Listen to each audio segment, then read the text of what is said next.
Vamos conversar com o economista-chefe do Bradesco, Fernando Honorato. Fernando, a economia brasileira deve encolher 8% nesse 2020.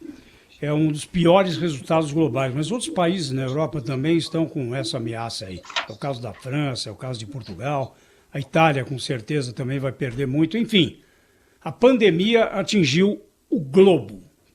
A maioria dos países vai ter problemas. E aqui no Brasil, qual será, a partir de agora, dessa pós-pandemia, a posição dos bancos em relação a esse novo quadro que se afigura? Bom dia. Oi, Zé Paulo, bom dia a todos aí do Jornal da Gente, o Cláudio, a Thaís, o Pedro. É um prazer enorme falar aqui com vocês nessa manhã, espero que todos estejam bem. Zé Paulo, eu tenho dito o seguinte, quer dizer, o que vai determinar ainda a profundidade da crise é a pandemia, ou seja, são os dados relativos ao grau de contágio, né? Só fazer um pequeno parênteses, quer dizer, nós temos tido boas informações vindas da Europa de que a reabertura tem sido razoavelmente bem sucedida, ou seja, a transmissão de novos casos tem sido reduzida. Bom, se isso se aplicar para o Brasil, eu diria que quando a nossa curva estabilizar, ela ainda não estabilizou, mas ela deve estabilizar em algum momento, a nossa reabertura também vai ser semelhante ao que tem visto no resto do mundo. E esse número de 8% que você mencionou, que é a projeção do Banco Mundial, a gente tem uma visão ligeiramente mais favorável. Quer dizer, nenhum dado aqui é bom, né, Zé Paulo? A gente está falando de queda de 5,9% na nossa projeção do PIB de 2020, né? Mas eu acho que a informação das últimas semanas ela é muito importante. Por quê? Porque os economistas projetaram uma queda bastante profunda em função do nosso também desconhecimento das consequências da pandemia, e os dados têm sido um pouco melhores. Isso significa que dá para ficar otimista? Não, isso significa que a recessão não vai ser tão profunda quanto a gente imaginava, e a retomada, olhando para frente, pode ser um pouco melhor. Claro que depende de reformas, de ambiente político, de uma série de coisas. E só para fechar essa primeira parte, você falou dos bancos, né? Um elemento fundamental dessa retomada tem a ver com crédito. Então, assim, o crédito chegando na ponta, ele é a ponte entre esse pré-pandemia e o pós-pandemia, digamos, para que as empresas, as famílias possam atravessar de forma mais confortável esse período. Fernando Honorato, economista-chefe do Bradesco, falando ao vivo com a gente aqui na Rádio Bandeirantes e também na tela da Band News TV, o canal de informação 24 horas do Grupo Bandeirantes. Cláudio Humberto. Então, doutor Fernando Honorato, muito bom dia, bem-vindo aqui ao nosso programa. Eu queria saber o seguinte, é bom a gente ouvir isso, né, de que, afinal de contas, a recessão não será tão grave quanto se esperava. Eu queria saber se o senhor faz alguma estimativa, alguma aposta sobre os números do crescimento do país, ou pelo menos do encolhimento do país para este ano. Tem gente que aposta à volta dos 7% negativos, né, um encolhimento de 7%, que é o dobro do padrão Dilma de encolhimento da economia, né? O senhor faz alguma aposta, faz alguma estimativa? Claro, Cláudio, não, obrigado. Nós fazemos sim, a nossa projeção para esse ano é uma queda de 5,9%, que, insisto, quer dizer, é a maior queda dos últimos 100 anos, então, sem menosprezar o tamanho da crise que a gente está vivendo, a recessão é bastante profunda, mas acho que tem uma característica, Cláudio, que você estava provocando, eu ouvi um pouco o debate de vocês antes, assim, o Brasil tem algumas vantagens e não é uma crise tipicamente brasileira, né? Em outros episódios, como você mencionou, 2014, 15, 16, foi uma crise produzida, eu costumo dizer, gestada por erros de política macroeconômica em geral, né? Isso fez com que o PIB caísse muito. Dessa vez, não é culpa da economia brasileira, quer dizer, é um evento externo, um evento exógeno, como nós falamos, que é o vírus, atrapalhando a economia. Isso é um elemento que diferencia das outras crises. O segundo por exemplo, vocês estavam comentando há pouco antes no Jornal Gente, a respeito da agropecuária brasileira, né? A agropecuária brasileira é um setor que ele é altamente competitivo em quase todas as circunstâncias, né? Com economia boa, economia ruim, a agropecuária, por ter produtividade, por ter tecnologia, por ter bons processos, pesquisa, por exemplo, da própria Embrapa, enfim. Então você tem um setor super produtivo que, com a desvalorização da moeda, quer dizer, o câmbio, o dólar indo aí para perto de R$5, né? Hoje está até um pouco mais baixo do que isso, tornou ainda mais competitivo e fez o Brasil ganhar mercado naquilo que é menos, naquilo que sofre menos nessa pandemia, que é a demanda por alimentos, né? Então, claro, a demanda por bens duráveis desabou, a demanda por outros produtos caiu. Então, isso também ajuda a nos proteger um pouco. Então, de novo, sem dourar a pílula, a recessão é profunda.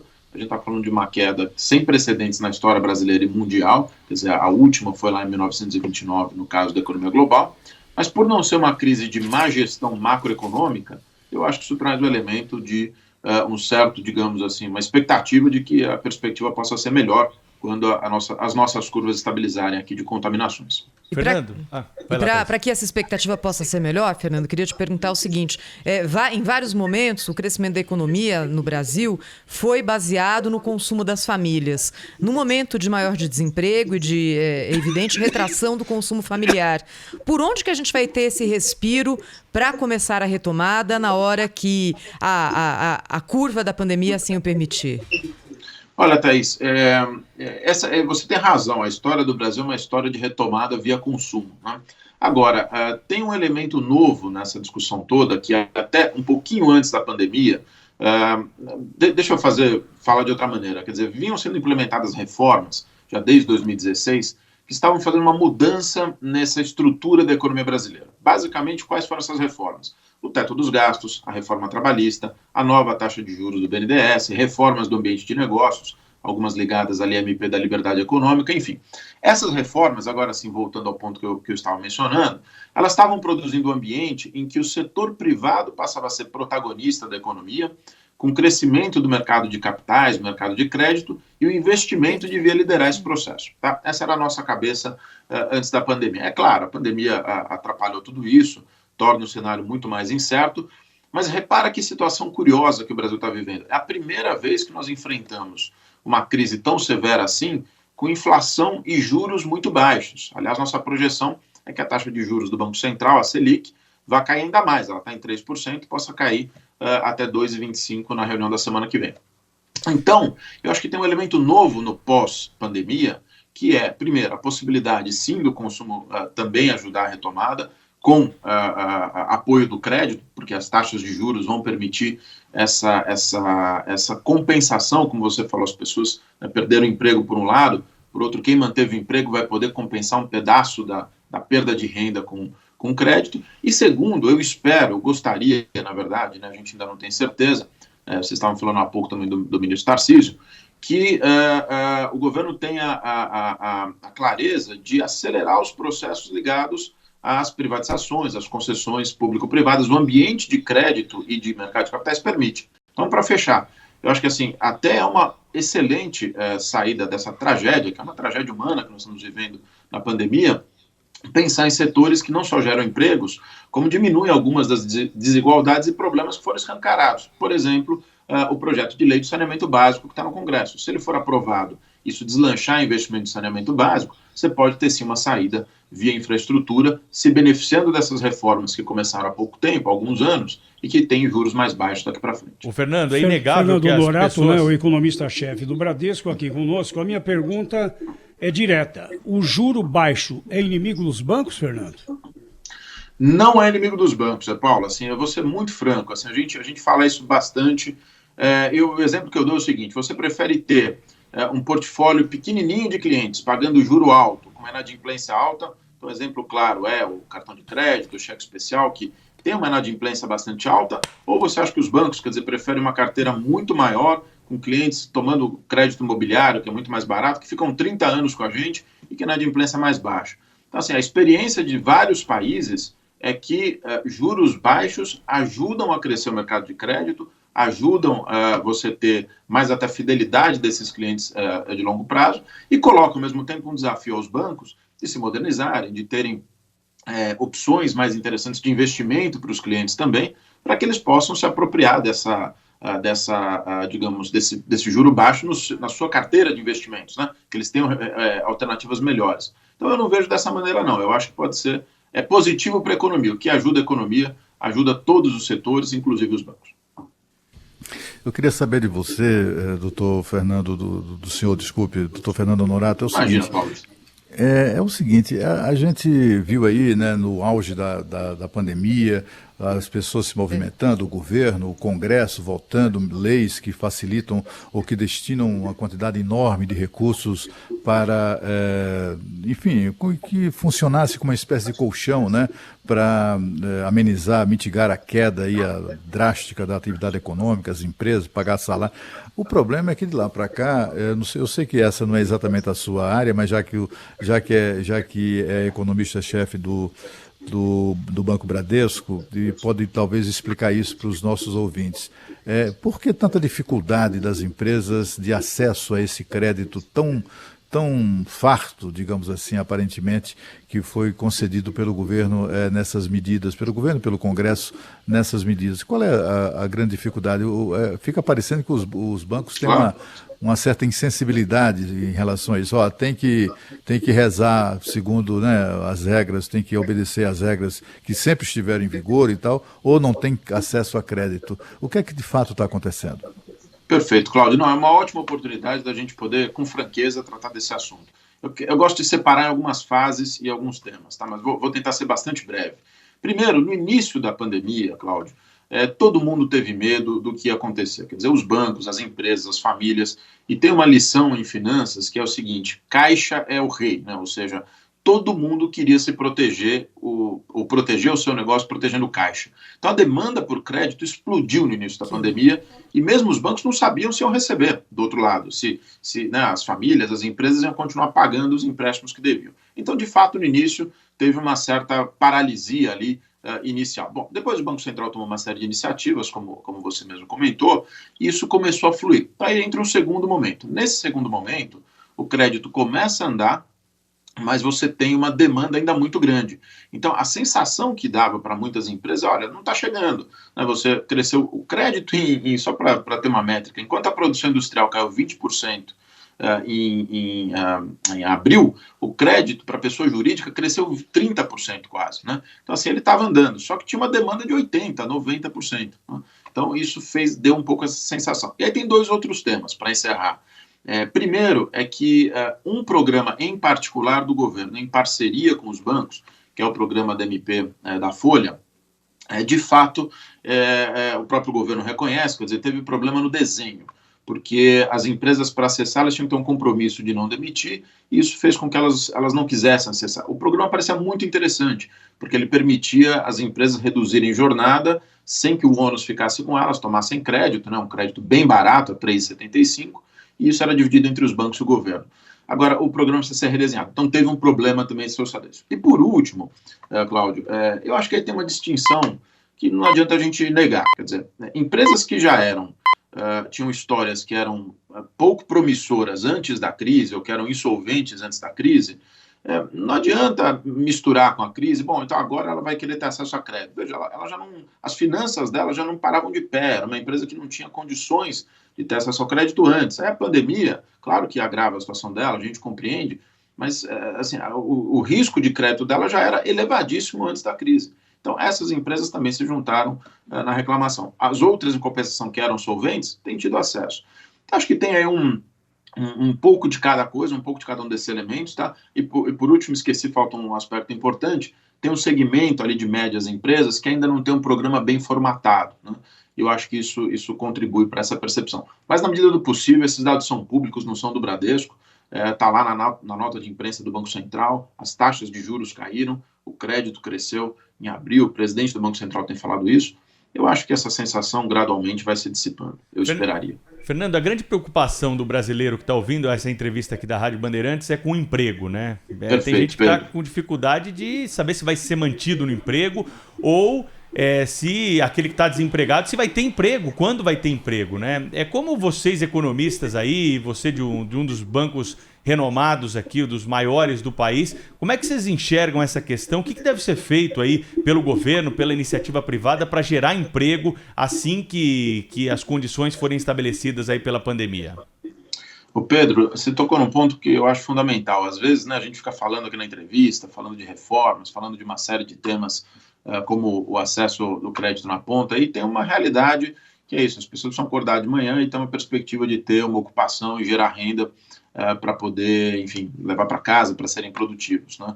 Essa é uma das maiores mazelas da pandemia. Quer dizer, a taxa de desemprego vai subir bastante, como subiu em todos os países do mundo. Acho que essa distinção é sempre importante. É claro que o desemprego dos Estados Unidos não afeta o Brasil, mas você saber que o fenômeno é global diminui a sua perspectiva de achar que os problemas são só nossos, tá? Então, fazendo essa qualificação, eu diria o seguinte: tem algumas inovações na economia brasileira, desde 2016, em particular a reforma trabalhista e essa MP que eu estava mencionando, que elas dão alguma flexibilidade para o mercado de trabalho, né?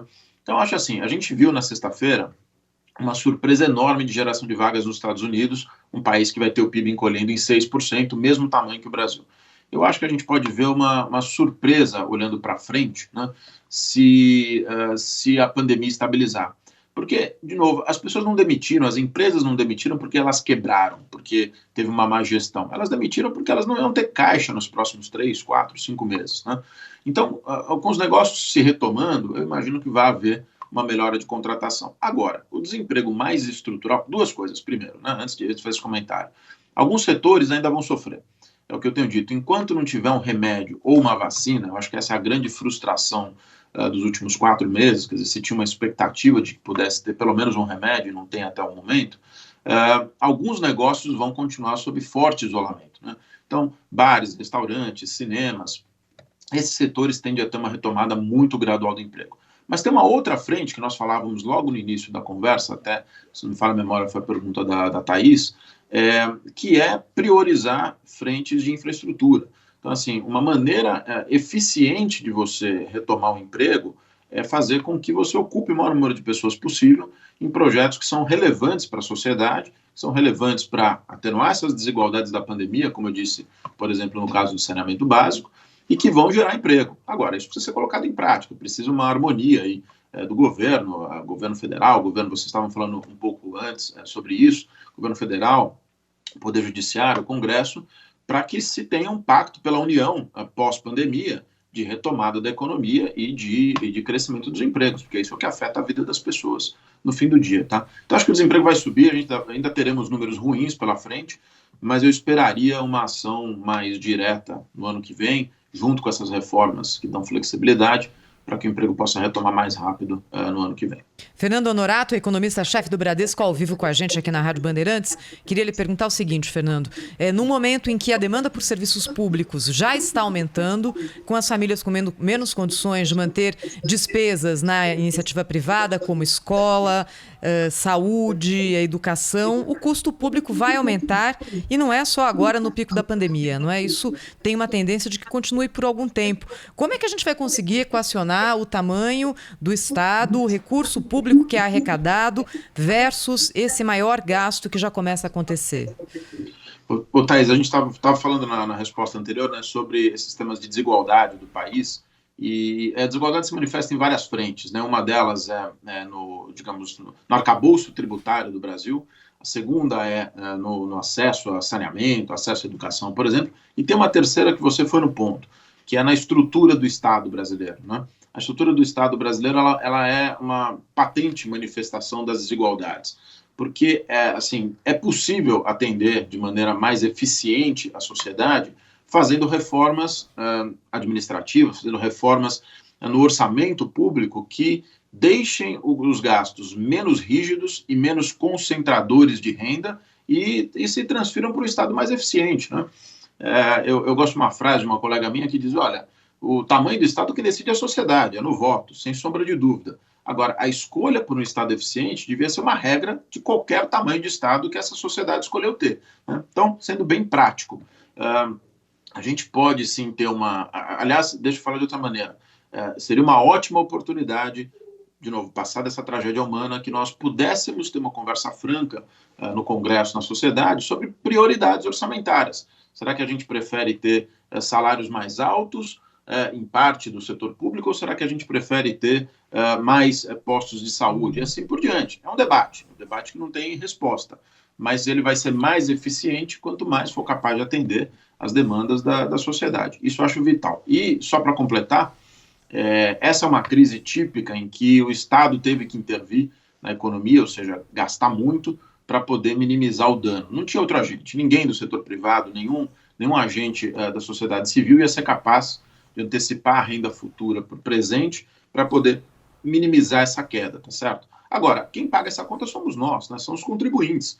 Então, um elemento que se soma ao que você acabou de dizer é pensar num Estado eficiente nada mais é do que ter cuidado com o dinheiro nosso, do contribuinte, para poder pagar essa fatura que virá do coronavírus. Era indispensável que os gastos fossem feitos, tá certo? Mas que ele seja o mais bem gasto possível quando retomar. Para endereçar isso, tem reformas no Congresso, que algumas já foram encaminhadas, outras ainda não, mas, por exemplo, a reforma administrativa, o Plano Mansueto, o Pacto Federativo, são reformas, e a tributária, que endereçam exatamente esses pontos que eu tenho mencionado aqui. Bem, eu queria agradecer ao Fernando Honorato, economista-chefe do Bradesco, que falou ao vivo com a gente aqui no Jornal Gente da Rádio Bandeirantes. Obrigada, Fernando. Até uma próxima. Obrigado a todos vocês. Um grande abraço. Bom dia. Rede Bandeirantes de Rádio.